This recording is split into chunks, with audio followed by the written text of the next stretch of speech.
Hello and welcome back to Crafted by Corie. If you're new, I'm Corie. Welcome to my channel. If you're returning, thank you as always for being here. I appreciate you more than words. I have some brand new DIYs for you, including a new tool to show you how I made this. So let's go ahead and get right on into the crafting. DIY number one. All right, this is something I had gotten in a Michael's grab box some time ago. I'm going to be using my Ocean chalk paint and my Adirondack white chalk paint. I thought about using a baby wipe, and then I decided that I would use this brush. And so I'm going to be starting with my white, and I'm going to give it a really good coat, especially along the top edge, and making my way about halfway down the letters. So I'm going to go ahead and do that all the way across the top of it, making sure that I'm getting into those nooks and crannies along the way, and so that it's all kind of at the same level, so to speak, on each of those letters. And then once I've got my white in place, I'm going to be grabbing that blue, and I'll start working with the blue from the bottom coming up to meet the white. So I'm just going to pour some of it right out on my parchment paper, because I want to use that same brush that I've been using for the white. And my intent here is to create an ombre effect. You certainly could have a nice clean line between the white and the blue if that is the look that you are going for. I think that would be really pretty as well. You could also use a couple of different shades of blue and going into the white, to just kind of gradually, even with clean lines, create, it wouldn't even be a faux ombre effect. It would just be a graduated effect, I guess. I'm not really sure what you'd call that, but my goal here was to create that ombre. So I'm coming in with that deepest shade of the blue along the bottom, and then I'm going to start working my way back up again. And I'm going to work it kind of back and forth. I am sure there's probably a better way to achieve what I'm trying to do with this, but this was the way that I was attempting to do it. So you can see I'm now coming back in with some more white. I'll come back in with some more blue at another point. I'm kind of loading up my brush and then unloading it on the parchment paper, trying to get to the shades that I'm looking for. And I can understand if you think it looks like a hot mess right now, because I am kind of feeling like it looks like a hot mess right now. But bear with me, because I promise it'll come together. I am going to switch methods shortly, and you'll see how it actually does come together. But continuing to go back and forth with my white and my blue until I get it to a place that I am happy with. So it definitely took a little bit of time, a little bit of patience, a little bit of effort. And here I was going to stop, and then looking at it some more, I just was not happy with it. So I went ahead and I did grab out my baby wipe, which is what I had thought about using in the first place. And maybe it would have worked out from the get-go if I'd used the baby wipe right away. Maybe I would have still had some struggling, but I'm gonna just go ahead and use that white across the top again and start blending it in down. And I'm kind of daubing it a little bit, kind of patting it. I'm not necessarily sweeping across the paint. I am literally just kind of tapping it. So keeping in mind that this is sped up about 2.5 times, because I don't ever want to bore you guys as you're watching. I'm a very slow crafter, so I always like to speed it up so that you can get the idea of what I'm doing, without having to sit through an inordinate amount of time to get to my point. But at any rate, I'm just going to continue to do this, layering on the paints until I get it to where I want it to be. So you can see coming back in with some more of the white, and I'll continue to dab at it. You can start to see it taking, I was going to say taking shape. That's not quite the term that I was looking for, but it's starting to come together. So we're getting it here.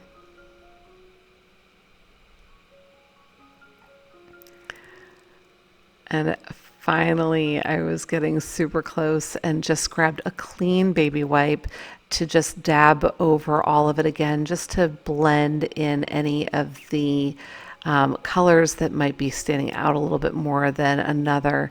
And just finishing up with some final touches and making sure that it all looked the way I wanted it. I think this turned out great. Take a look at the final project here and let me know what you think.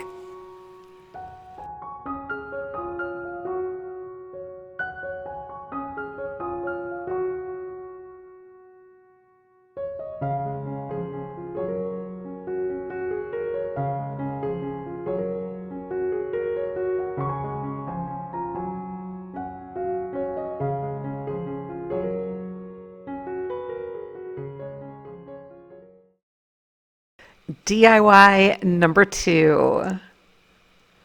Okay, I am going to be doing some paint pouring here. I have some Arteza colors. That one was aqua. This one is actually Ceramcoat. That one is called Surfboard. This is another Arteza. I mixed that with the Shamrock to get that third color. This one is called Dark Teal. And then that last one is Ultramarine. So they're all Arteza except for the Surfboard, which I used by itself and then mixed with that Shamrock green to give kind of a seafoam green color that I was aiming for. I have my canvas. I'm going to set it up on my turntable, and that's really just to help me move it around. Really, there's no need for the turntable. You can certainly just set this up on stands. And then I have my Amsterdam white that I am putting down as my base coat. I am noticing again that my paint is a little on the thick side. I did add some more water to it. Unfortunately, it still wasn't thin enough, and you'll see that in the next project as well. I am still learning, and I will get there, I promise. But I went ahead and used my little palette knife, I think that's what that's called, to spread out the white paint so that I would have a nice base coat to work with as I pour the paints. Now, each of the paints I had diluted with varying amounts of water because the paints themselves had various consistencies, even though most of them were Arteza. So for the most part, it was kind of a 50-50 mix, I would say. I do think that I had these paints a little bit too thin. Historically, I have had them not thin enough. But you can see me applying each of the colors here. Again, this is sped up.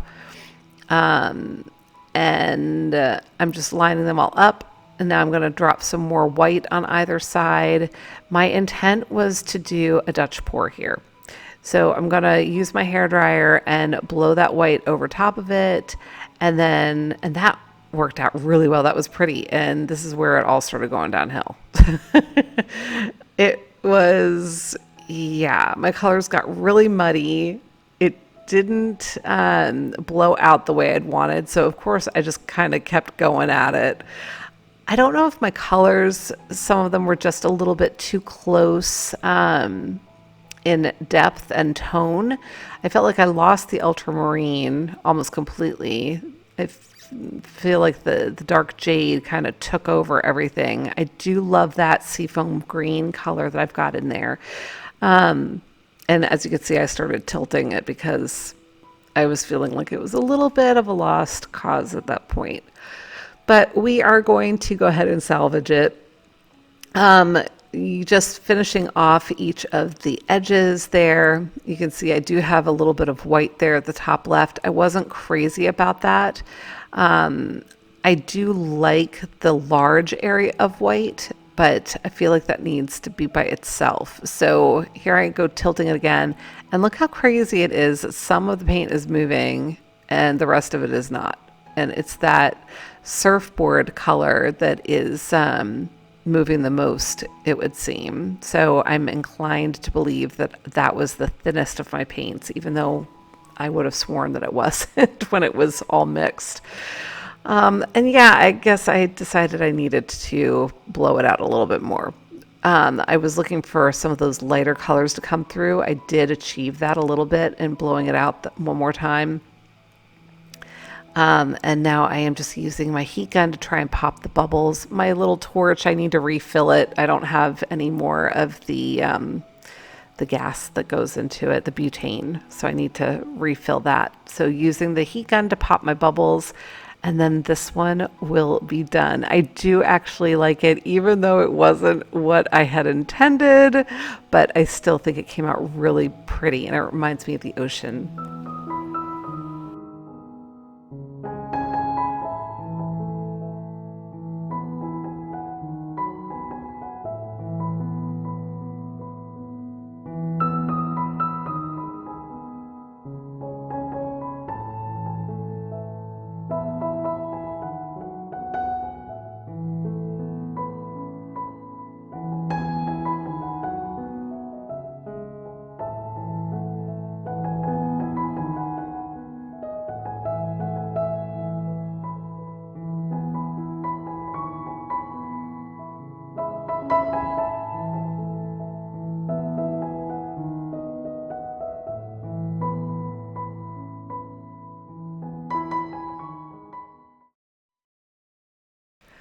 DIY number 3.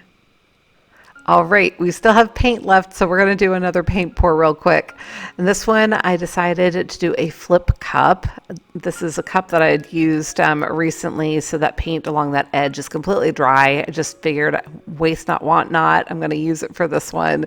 Layering in my paints, I did try to make them a little bit thicker before I moved on. And so I had added a little bit more paint into each of my vessels, my little silicone cups, layering them here into the cup one at a time and using my Amsterdam white in there with them just to help separate the colors and brighten them up a little bit. At least that was the intent. Again, my white was still too thick, so it didn't do what I had anticipated it doing, but yeah, I'm getting really good at salvaging things that don't turn out the way that I hope. So you'll see what I'm talking about in just a little while. But layering this all up in the cup. And then I was also wondering if I was going to have enough paint here to actually do the flip cup. As I started running out of paint, I started wondering if it was really just largely going to coat the inside of this cup and not have enough deposited on the canvas to work. I think it ultimately ended up fine in that regard, but again, the white paint, I need to get better at identifying the right levels of thickness for my paints. And I think when I have them in my tube like this for an extended period without using them, I think they might start to dry out a little bit. Popping some of those bubbles. This is just pillow paint that I'm putting down so that we have something to work with. Again, this is still sped up 2.5 times, so you can probably guess it wasn't moving quite as quickly as I would have liked. And this is where I was like, oh, it's still too thick. But we're going to go for it. And here we go with the flip. I have slowed this down to real time now. So for the rest of this particular project, we will stay in real time, and then I will speed it up for the rest of the video. So taking that away, And this looked really promising. I was honestly happy with the different colors and everything happening there. But again, where's my white? I think the white sank right to the bottom of all those paints because it's just thicker and heavier. And you can see the paint rolling right off of the white. The white is not helping it to move at all, which is what it was intended for. The colors are just rolling right over top of the white and leaving it in the dust. So goodness. And so they're also rolling over themselves, but I'm just going to keep on keeping on here. So going to continue to tilt this until I get the entire canvas covered. And I'm trying to salvage design in the process because there are some really cool things happening here with the colors, even though they are much deeper, without having that white to kind of break them up. But I still think it's super pretty. Now there's that one area kind of on the left in the center that does have some white breaking through, which is also kind of cool. But I really was hoping to have more of that. So I'm going to continue to get my canvas covered. And then in a moment, I'm going to be making sure that all of my edges are taken care of. Just trying to get that one last edge covered down at the bottom there.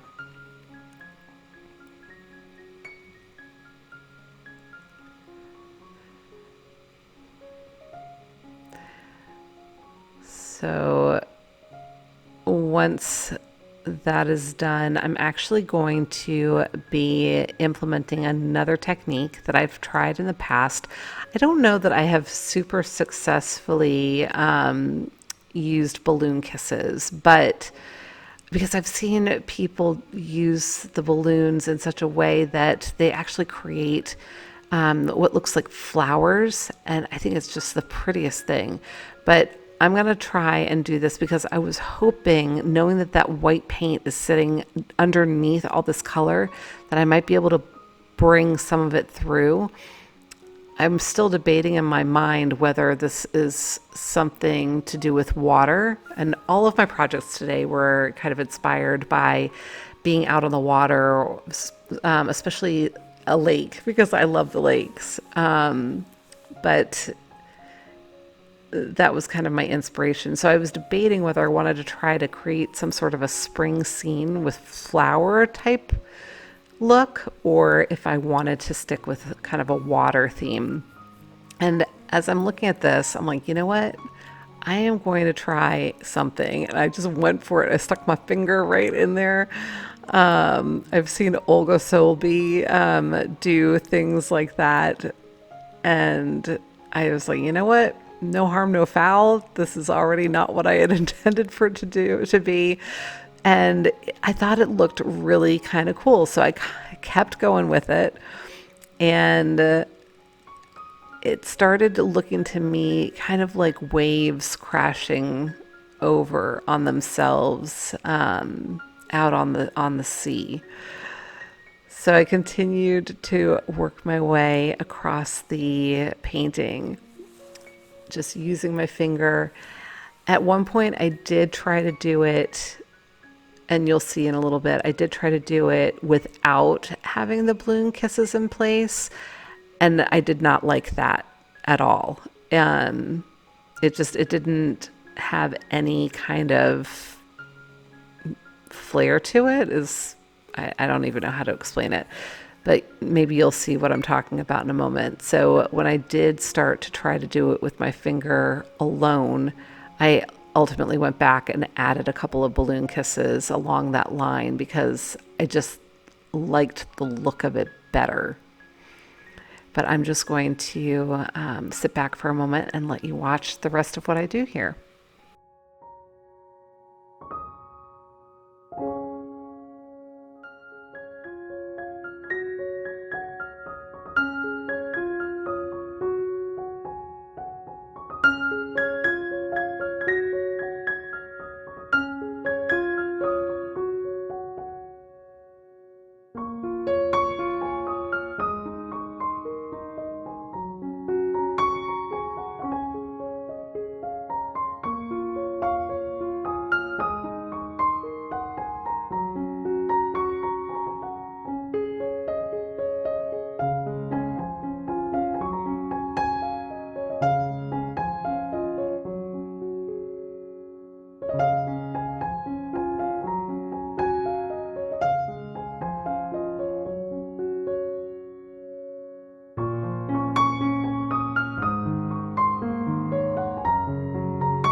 So I really like this, and I hope that you like it too. Let me know in the comments what you think of this one.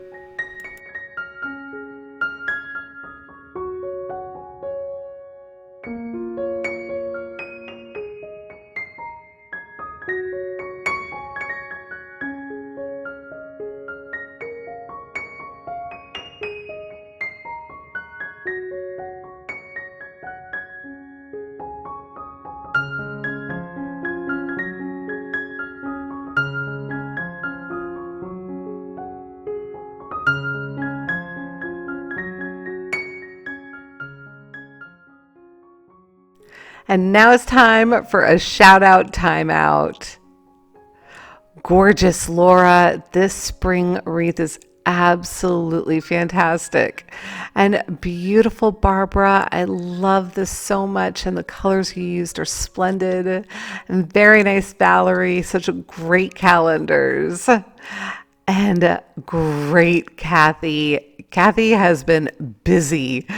I am so happy you all have shared with us. I would love to give you a shout out as well. If you have interest, just send me an email at craftedbycorie@gmail.com. DIY number 4. Okay, my friends at HTV Ront have shared a hat heat press with me. I had opened it before, so you can see it's got this cute little carrying bag, and then that is the pressing mat, and this cute little case. It holds the iron and also serves as the base for the heat press. But I'm going to go ahead and get this plugged in, and we will get it going. So I went ahead and turned it on. I'm just checking out the manual to make sure I understand how this works.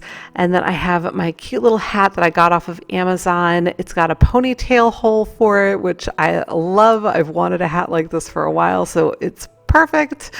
And then I'm checking out the temperatures. I had looked to see that this hat is made of 100% cotton, so I will not be able to use the infusible ink that I initially thought I was going to use on it. I'll be using heat transfer vinyl or iron on vinyl. So I applied that mat to the base, and now I'm working the hat on over the mat. And they do have you put it on so it's kind of with the bill facing up, which I thought was interesting. So gave you a good idea of how that looked, and I was just kind of checking it out to see how that might work. Now, I didn't quite have it stretched across there as well as I should have, but I'll take care of that in a little bit. Went into my stash and grabbed out a piece of the transfer vinyl, and then we're going to get into Cricut and create something here. I've actually never used heat transfer vinyl before, and I'm saying that wrong. I know I am. Iron on vinyl is actually what it's called. I found that out when I was trying to figure out how to select the right material. But I'm on my little mat here in Cricut on my phone, and I'm just going to do a simple design, Lake Girl. I'm going to try and find a font that I want to use here. So once I got that pulled up, I just continued to look through the fonts until I found one that I liked. This one is called T-Brush Paint STD, I'm guessing standard. And then I sized it to the right size. I did it about 5.5 inches long, and then I think it was about 1.5 inches tall, something like that. I'm going to be doing this on a mat. I'm going to make sure it's mirrored. That's really important when you're using the iron on vinyl, or if you were to use the infusible ink as well. And then I am going to connect my Cricut Joy and select the material. This is where I kept looking for heat transfer vinyl. I literally had to go and look it up on Google, you guys, because I wasn't sure why I couldn't find it in here, but it was iron on, and it's hyphenated. So just type in iron, it'll come up. You can select it and you'll be good to go. All right, then I went ahead and I cut down my vinyl because that's a 12 by 12 sheet that I have, and I needed more like a 2x6. I think I cut it to be 3x6 just to be safe. Went ahead and applied that to my mat. I'm going to burnish it down just to make sure that it's on there nice and solid so that it won't have any issues with cutting. It measured it out after I fed it through the machine, and then I was able to hit go, and it went right to work cutting out the design. So now I am going to double check the temperature and make sure that my little press is getting up to where it needs to be while I weed. So this is where I come in to weed. And this was such a neat kind of vinyl. Like I said, this is my first time using it. I didn't realize how it worked and that there actually was I think it's called a carrier sheet. I think that's what I've heard it called. Yeah, so this was all new to me. So I actually enjoyed working with it quite a bit. I'll have to do additional projects with the iron on vinyl. But I'm just going ahead and getting that all weeded out, making sure that I don't have any little bits and pieces that I don't want on there. And I'll be all set and ready to apply it to my hat. Just trimming off that one little bit of extra plastic so that I can get this lined up evenly. And once I have it where I want it, I'm going to be using heat resistant tape to get it to stay in place. So I'm going to use a piece on all four sides here, just making sure that it's not going to move on me while I am pressing it. Once I had that in place, I have my parchment paper. I folded it in 4, so I have 4 layers of parchment here to protect the hat, and I'm going to go ahead and give it a press. Now, I was a little worried that my words were longer than my iron. I'm still not sure if that is what if that was true or not, but because I was worried about it, I was kind of moving the iron back and forth. I'm also trying to figure out how to do the timer. This does have a timer, like a countdown seconds that you can set, and I just was being lazy and not reading the manual, so forgive me for that. I think all I had to do was press the on off button and hold it for 3 seconds and it would have done the countdown. When I took it off the first time, I felt like that E and perhaps the G were not adhered to the hat. And I'm not sure if it was just an optical illusion or if it was true, but it did say that I needed to apply heavy pressure, and I hadn't really applied heavy pressure the first time, so I opted to do it again. In all honesty, I think I did it like 3 or 4 times total, just to make sure it was on there, because I wanted to make sure this was successful. And it's not the fault of the press. It is definitely operator error, but I was successful. So I'm just going to peel this away. It did say that it was a cold peel, so I needed to wait for the hat to cool down before I did this, which is why I was kind of like shaking it around because I was trying to get it to cool off. It did cool very quickly though. And there you have it. Super happy with this, but let me know what you think.